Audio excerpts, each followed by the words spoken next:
Bom dia, irmão, paz do Senhor. Uma alegria estarmos juntos mais uma vez, mais uma manhã, nesse livro de Deuteronômio, no Devocional Descobertas. Abra sua Bíblia, por favor, então, no capítulo 25. Nós vamos meditar hoje no capítulo 25, 26 e 27. Estamos chegando ao final do livro, né?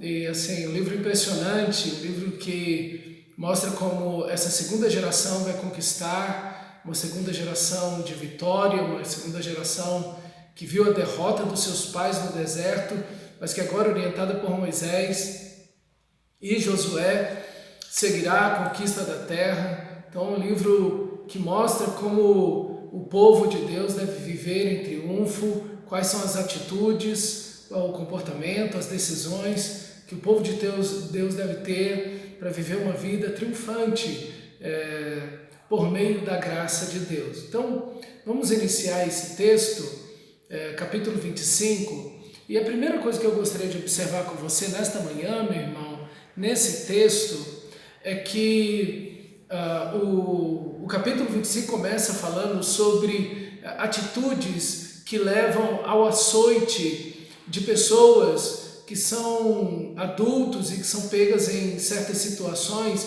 que merecem disciplina.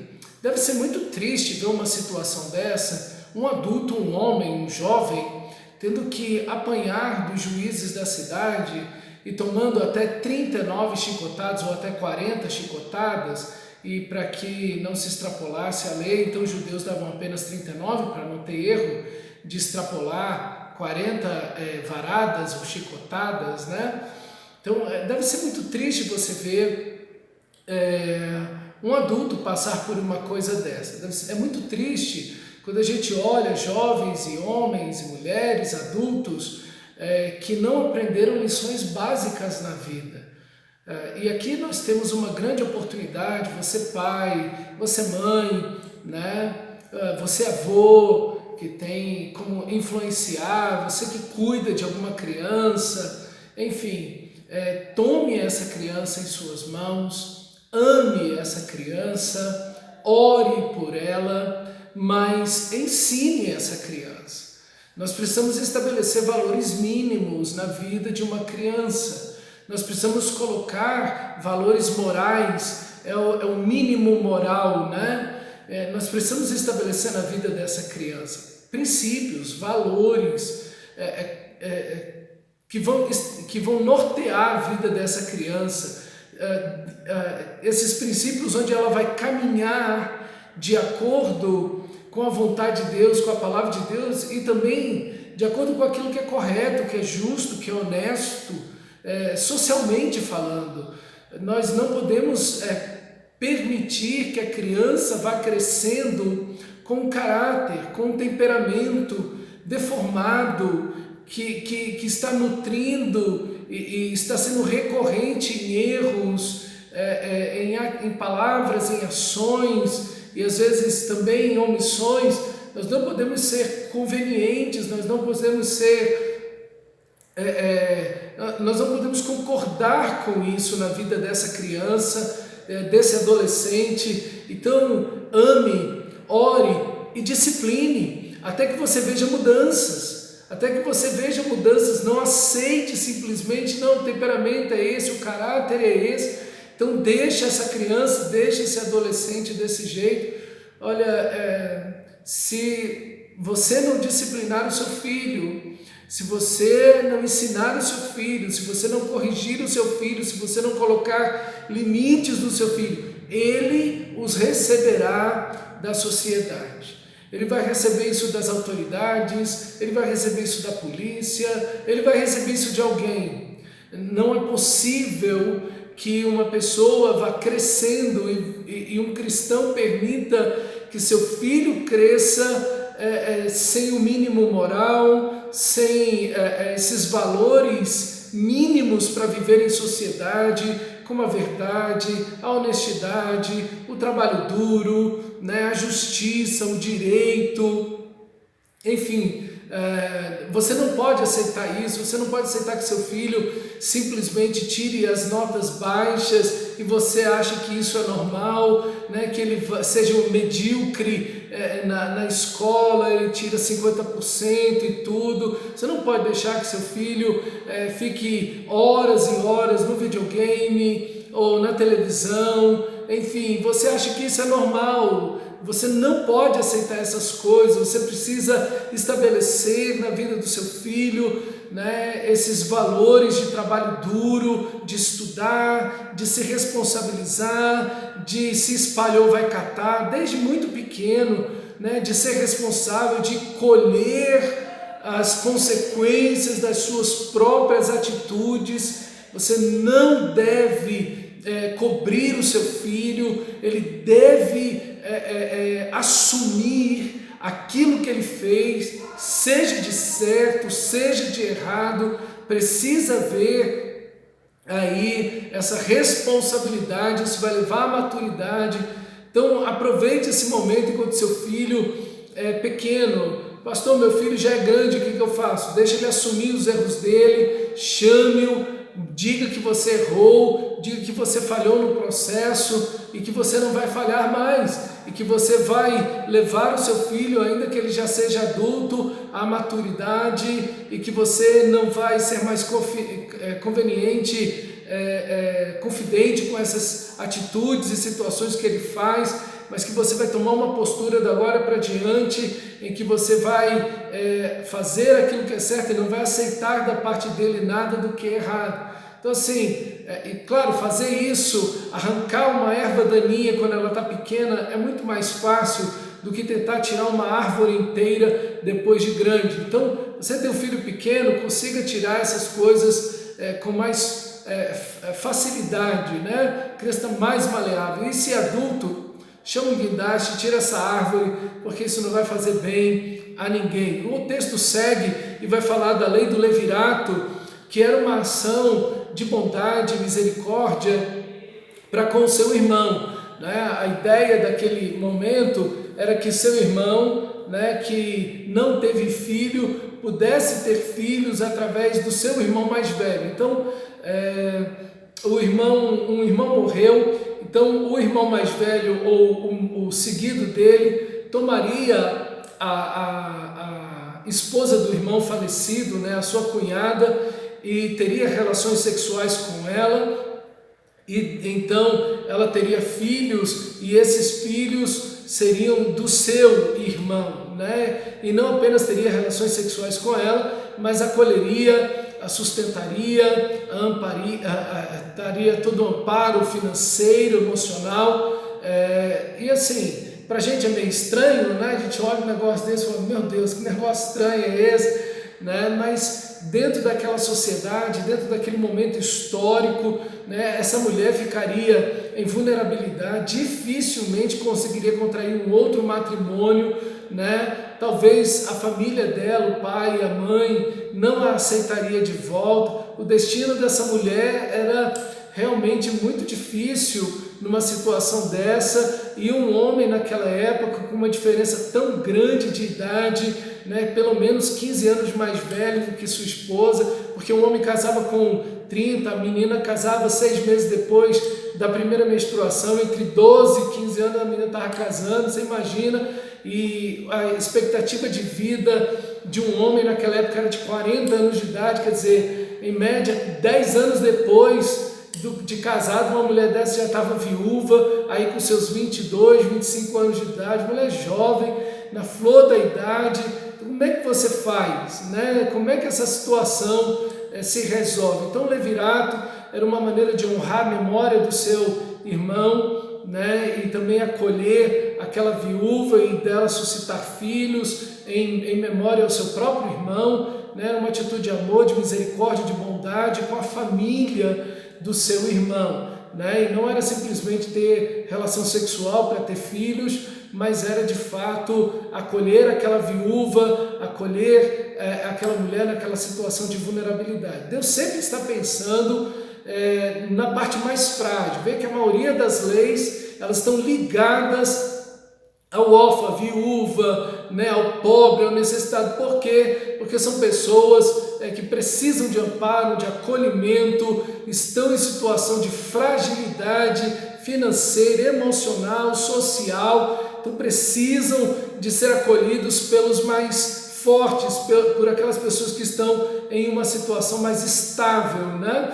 Depois o texto segue falando que você vai ter pesos justos e medidas justas, você não vai ter dois pesos ou vários pesos na sua bolsa, na sua balança, na sua casa, mas você vai ter, o texto vai dizer, peso integral. E aqui a palavra shalem do hebraico, de onde vem a palavra shalom, né? Interessante que essa ideia de ter peso justo, peso integral, é peso de paz, né? É peso perfeito, completo, inteiro, pacífico.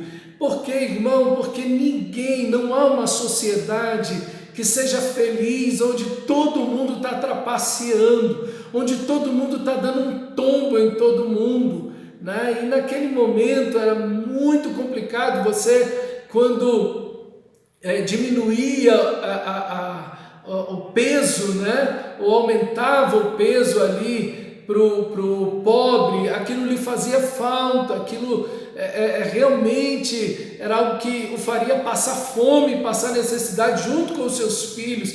E Deus está preocupado se o seu peso é justo, se a sua balança é justa, se a medida que você está usando é exata, é correta. Olha a preocupação de Deus com o quilo, né? Deus está preocupado se aquele peso, se aquele quilo realmente tem 1 quilo, se aquele metro de fato tem 1 metro, se não tem 90 ou 95 centímetros, ou se não tem 900 gramas, 800 gramas, enfim. Deus está preocupado porque dali o pobre leva o seu sustento, e Deus está preocupado se o pobre vai se vestir, se o pobre vai comer, se essa pessoa vai conseguir alimentar os seus próprios filhos. Deus detesta essa questão da injustiça, da desonestidade, porque isso fere a justiça, a santidade, a verdade de Deus e aflige diretamente ao pobre. E o texto então entra no capítulo 26, falando dos dízimos. É interessante que a maior parte desse capítulo vai falar dos dízimos, e ele está lembrando a você como você deve, ao entregar os dízimos, né, lembrar da providência de Deus. Então você vai entregar os dízimos, seja ele de 3 em 3 anos, seja aquele dízimo da colheita, existiam vários dízimos, né? Então você ia entregando os dízimos para os pobres, existiam vários dízimos que você deveria entregar. Então, toda vez que você fosse entregar um dízimo, você deveria sempre lembrar da providência de Deus. Você sempre deveria lembrar, e aqui está a oração que deveria ser feita, da sua vida. Desde lá do início, olha, quem era a sua família, né? Seus pais, seus avós, seus bisavós, né? Pessoas que muitas vezes lutaram na vida, trabalhavam da mão para a boca, né? Simplesmente plantavam e colhiam para comer, não eram pessoas que tinham muita coisa, não estavam abastadas, e você poderia estar na mesma situação, vivendo da mão para a boca, né? Comendo pouco e simplesmente da subsistência, mas como Deus abençoou você, como Deus providenciou, como o texto sagrado vai dizer, é Deus que te dá. Moisés lembra o povo de Israel isso no mesmo livro de Deuteronômio, é o Senhor que te dá forças para adquirir riquezas. Então veja que tudo que você tem é providência de Deus. Esse café da manhã que você está tomando, o almoço, a saúde, a roupa, tudo que você tem é providência de Deus. Aí você pode olhar e dizer assim, poxa, mas eu estudei, eu me esforcei, eu trabalhei, fiz concurso e tudo, passei. É de fato, meu irmão, mas isso é mérito seu. Mas eu quero te dizer uma coisa, se Deus permitisse que se entupisse uma vasos sanguíneos do seu cérebro, que são tão finos como um fio de cabelo, você nem saberia o seu nome amanhã. Então, se você tem saúde, é providência de Deus. Se você tem inteligência, é providência de Deus. Tudo é providência de Deus, tudo é providência do Senhor da glória. Se você passou no concurso público, se você tem um emprego, se você tem um carro, se você tem uma casa, se você tem bens, se você tem saúde, tudo é providência de Deus. E quando você dizima e oferta, você está lembrando disso. Você está lembrando que tudo que você tem veio dele. Tudo que você tem não é mérito seu, é bênção de Deus. Não é simplesmente um mérito seu, um esforço seu, mas foi Deus que te deu condições, inteligência, sabedoria, capacidades, talentos, oportunidades, inclusive o próprio desejo e o empenho de fazer, de estudar, de trabalhar, tudo veio dele. Então toda a glória é dele, tudo é dele. Você está entregando a sua vida a ele. Você entende que nada do que você tem é de você mesmo, é simplesmente o esforço mero é seu, mas é a providência de Deus que te deu tudo, desde o desejo de estudar, a inteligência, a capacidades, oportunidades, a saúde, os bens, tudo, irmão, veio dele. Então, quando você dizima e oferta, você não está dizendo, Senhor, aqui tem o que é teu e o resto é meu. Não, você está dizendo, Senhor, quem sou eu? Né? Como Davi diz, quem sou eu para te dar alguma coisa? Tudo, Senhor, é teu. Toda a terra, o mundo e a sua plenitude, o mundo e os que nele habitam, tudo é teu, Senhor. Dizimar, irmão, deve trazer sobre nós uma consciência muito bonita, de dependência, de gratidão, de entender que nós somos mordomos de Deus, que tudo que existe no universo, visível e invisível, tudo é dele. Todos os anjos são deles, todos os demônios são dele, o paraíso é dele, o inferno é dele, os seres humanos são dele, a terra é dele, as plantas são deles, o sol é dele, o universo, as galáxias são dele, seu corpo é dele, tudo que você tem, seu celular é dele, seu emprego é dele, tudo é dele, tudo, exatamente tudo é dele. E você precisa fazer como Jó fez. Deus deu, Deus tomou, bendito seja o nome do Senhor. Essa ideia, essa certeza, essa compreensão da grandeza de Deus, é lembrar também da providência que o dinheiro não pode comprar, a providência da salvação, do perdão dos pecados, a providência da eleição, que Deus escolheu você, diz Efésios capítulo 1, e a primeira de todas as bênçãos espirituais nas regiões celestiais em Cristo. Deus te escolheu antes da criação do mundo, sem essa bênção nenhuma outra viria. Né? Deus escolheu você, Deus quis você, e não porque Ele olhou no túnel do tempo e diz, olha, fulano de tal ia ser gente boa demais, olha, ele ia me escolher, não é por nada disso não, porque todos pecaram, banidos estão da glória de Deus, estão mortos, não tem como decidir se vão querer Deus ou não há quem busque a Deus, Romanos, capítulo 3, não há quem busque a Deus, não há nenhum sequer, todos se desviaram, se fizeram inúteis, não há nenhum. Então a Bíblia vai mostrar que você jamais escolheria Deus e que sem a providência da eleição jamais haveria salvação. Se Deus não nos escolhesse, jamais o escolheríamos. Foi Ele que nos escolheu. É Deus que efetua em vós tanto o querer como até o realizar. Você não teria querido se não fosse Ele. Até a fé é um dom de Deus, não por obras para que ninguém se glorie. Tudo é providência de Deus, meu irmão, tudo. Então, o resultado disso, da compreensão disso, é a gratidão, é entregar primícias a Deus, é não roubar a Deus, é comer o dízimo, é o que o texto está dizendo, no capítulo 26, ele diz, eu obedeci toda a tua palavra, e eu obedeci ela de coração, de todo o meu coração, com toda a minha alma, eu ouvi, eu guardei, eu cumpri, eu sou povo do Senhor, mas diante disso, diante da grandeza do Senhor e do senhorio do Senhor, eu nada comi na minha necessidade, no meu luto, do teu dízimo.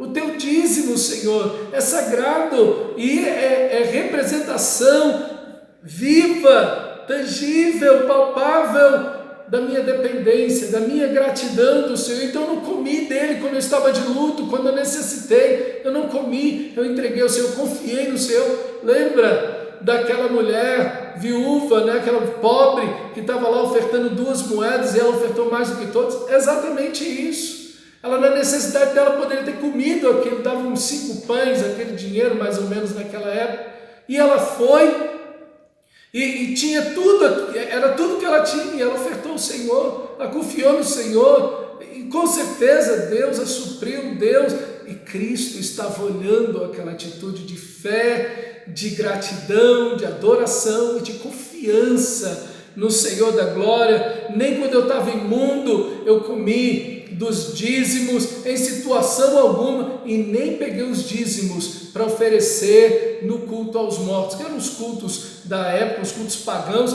Eu não ofereci o meu dízimo aos deuses. E quantos cristãos oferecem seu dízimo aos deuses da sua vontade, dos seus prazeres, né?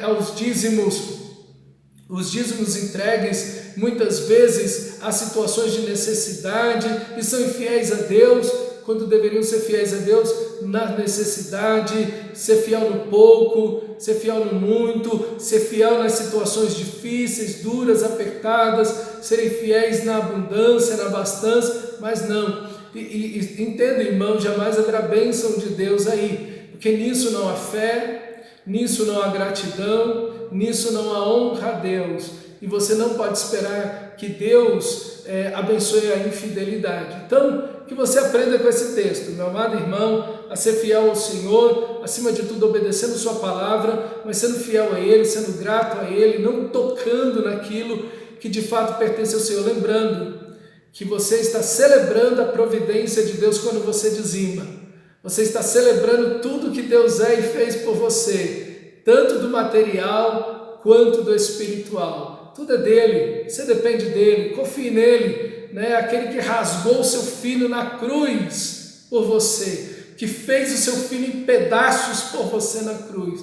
Ele não vai sustentar você, porventura não nos dará graciosamente com ele todas as coisas. Romanos capítulo 8. Então confie no Senhor. Entramos no capítulo 27, onde o texto sagrado nos fala que o povo de Israel deveria escrever em pedras lá no Monte Ebal os mandamentos do Senhor para lembrar e fazer um memorial. É importante esse negócio de memorial. Acho que nós precisamos viver isso mais e também ensinar isso aos nossos filhos, à nossa família. Fazer memoriais. Às vezes você tem situações muito felizes, muito alegres, de muita vitória, de muito contentamento, de bênção especial e tudo. Faça disso um memorial. Lembre sempre aos seus filhos, lembre sempre você mesmo, a sua família, de como Deus atuou ali. Não se esqueça desses momentos. Faça memoriais em orações. Às vezes essas bênçãos têm anos, às vezes têm décadas essas bênçãos. Mas lembre, Senhor, obrigado. Obrigado porque o Senhor abriu essa porta, porque o Senhor concedeu essa bênção, porque o Senhor me deu esse emprego. Obrigado porque eu estou aposentado já e esse emprego o Senhor me deu há tanto tempo atrás e abriu a porta como não havia possibilidade alguma. Eu poderia ter ficado fora disso, mas o Senhor abençoou, e você pode contar isso aos seus filhos, como diante da confiança a Deus, debaixo de oração, ou até mesmo a fidelidade de Deus, a bondade de Deus que alcançou quando você nem cristão era, e você já via a bênção de Deus ali, né? Fazer memoriais de situações tão felizes, tão alegres, e lembrar isso da bondade de Deus, dos mandamentos, da obediência, da fidelidade do Senhor, mas também fazer memoriais em momentos difíceis, em momentos de luto, de lágrimas, de tristeza, de dor, de sofrimento, e também recordar que Deus esteve ali, que Deus estava ali, abençoando, presente, amoroso, consolando, fortalecendo naqueles momentos. Então fazer memoriais de dois lados, tanto memoriais de momentos alegres como momentos tristes, e ensiná-los e recordá-los, esses momentos e essas experiências para você mesmo. Mas recorde isso para a sua família, recorde isso para os seus filhos, recorde isso para os seus familiares, para que eles sempre lembrem do Senhor da glória, que o Senhor esteve presente, proveu e abençoou. E agora nós entramos no ponto do capítulo 27, que já é a última mensagem de Moisés, né? Nesse livro Moisés está trazendo sua última mensagem, então ele vai falar de bênçãos e maldições aqui, e a gente fica sempre receoso com essa palavra maldição, né? Maldição é ruína, maldição é consequência do pecado, maldição é desgraça, né? É a ruína, a destruição. Maldição é o resultado do pecado, o salário do pecado é a morte é a maldição, né? Então, as pessoas ficam muito assim, com medo, né, de tudo isso. Mas eu quero dizer para você que toda desobediência produz maldição. Toda desobediência é pecado. E esse pecado produz um resultado, uma consequência. E toda consequência do pecado é maldição. Perfeito? Então, o que você precisa entender é que a maldição vem sobre uma pessoa a partir da sua desobediência, a partir do pecado, é que a maldição vem sobre a vida de uma pessoa. Por isso que a Bíblia diz que Jesus se fez maldito em nosso lugar, porque maldito é todo aquele que é pendurado no madeiro. Então você não deve viver uma vida de desobediência, você não deve viver uma vida colhendo as consequências do pecado, porque Deus não te chamou para viver no pecado, Deus te chamou para viver na santidade.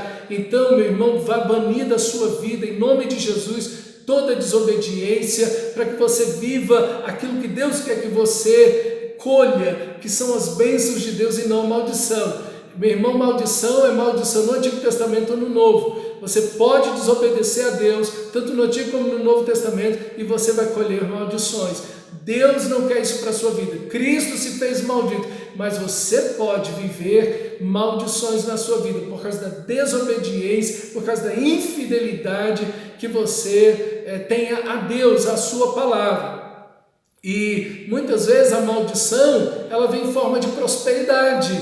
A maldição vem muitas vezes disfarçada, vestida de bênçãos. É a prosperidade sem Deus, é o dinheiro desonesto, são conquistas ilícitas, é a saúde e a beleza que são destinadas para a imoralidade e para os vícios. Nem sempre as maldições elas são feias na sua aparência, muitas vezes elas não trazem em si uma tristeza, um pesar, né, no momento, mas muitas vezes é aquela prosperidade desonesta, é aquela conquista que foi sem Deus, que foi contrária à palavra de Deus, é aquela beleza física, é aquela capacidade que serve para orgulho, que serve que eu me mostre, que eu quero que as pessoas me elogiem, para uma visibilidade, para que a glória seja minha e não de Deus. Isso é maldição. Da mesma maneira, meu amado, então que Deus te guarde de tudo isso, que você guarde o seu coração de tudo isso, se humilhando diante de Deus, vivendo em santidade, vivendo de acordo com a palavra de Deus. E é interessante que ele vai trazer uma lista de maldições no texto do capítulo 27, e todo o povo vai dizer amém. Interessante que a voz do povo é a voz de Deus. Na Bíblia, quando o povo diz amém à palavra de Deus, não é simplesmente quando o povo acha que alguma coisa é correta, então a voz do povo é a voz de Deus, de jeito nenhum. Muitas vezes a cultura, a cultura diz pra gente muita coisa que está completamente contrária à palavra de Deus, e eu quero dizer para você que Deus não concorda, Deus não vai mudar, Deus é imutável, Deus não muda por causa da época, do tempo, da cultura, da moda ou do que esteja acontecendo no mundo hoje em dia. Deus não muda, meu irmão. Deus é santo, Ele é imutável, seus princípios, seus valores são eternos, e Deus não vai mudar por causa de mim, de você. Deus não me entende, Deus não te entende. Ah não, olha, eu vou fazer isso porque Deus me entende. Não, isso é ridículo, isso não é bíblico. Deus não te entende, Deus não vai mudar por causa de mim, de você. Deus não vai negociar seus princípios e valores nem por mim e nem por você. Então, que você aprenda e entenda que Deus não vai aceitar e Deus não vai mudar por causa de nada e nem de ninguém, meu irmão. Deus não muda, Ele é imutável e os seus princípios são eternos. Que você os viva, para que você colha bênçãos, para que você não viva em maldições, para que você não esteja vivendo aquilo que é contrário à própria palavra de Deus. Israel seria povo de Deus enquanto ele fosse fiel e obedecesse à lei do Senhor. E assim nós também, é o mínimo irredutível. Isso é o mínimo para sermos cristãos. O mínimo para sermos cristãos é o quê? É a santidade, é a fidelidade. Quando Paulo escreve, meu irmão, para o povo, para a igreja, ele sempre vai dizer o quê? Aos santos e fiéis que estão em Éfeso, em Filipos, o mínimo irredutível. Isso é a essência, né? As marcas essenciais de um cristão: santidade e fidelidade. Se ele não tiver santidade, se ele não tiver fidelidade, ele não é um cristão.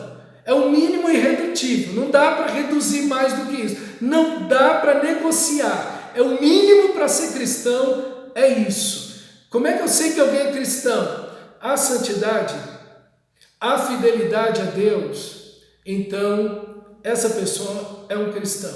Nasceu de novo, traz essas marcas maravilhosas de amor a Deus, desejo pela palavra, pela oração, pelo povo de Deus, enfim. Esses são os mínimos irredutíveis para que alguém seja um cristão. Que você permaneça firme em Deus, alegre, fortalecido, entendendo que Deus não quer que você viva nenhuma maldição, né? Que Deus não deseja isso para você. Deus deu seu Filho naquela cruz para ser maldito no meu e no seu lugar. Ele tomou sobre si a iniquidade de todos nós e você não pode viver em infidelidade, você não pode viver em pecado e achar que Deus vai te abençoar, que Deus vai concordar com você em hipótese alguma, né? Não espere isso. Se alguém vive como um ímpio, será tratado por Deus como um ímpio. Se alguém vive como um infiel, Deus vai tratar essa pessoa como um infiel. Você não pode achar que a bênção de Deus é alguma coisa assim. Pelo contrário, Deus nos chamou à santidade, Deus nos chamou à fidelidade, nós somos predestinados, nós somos eleitos para a santificação. Sem ela, ninguém verá a Deus.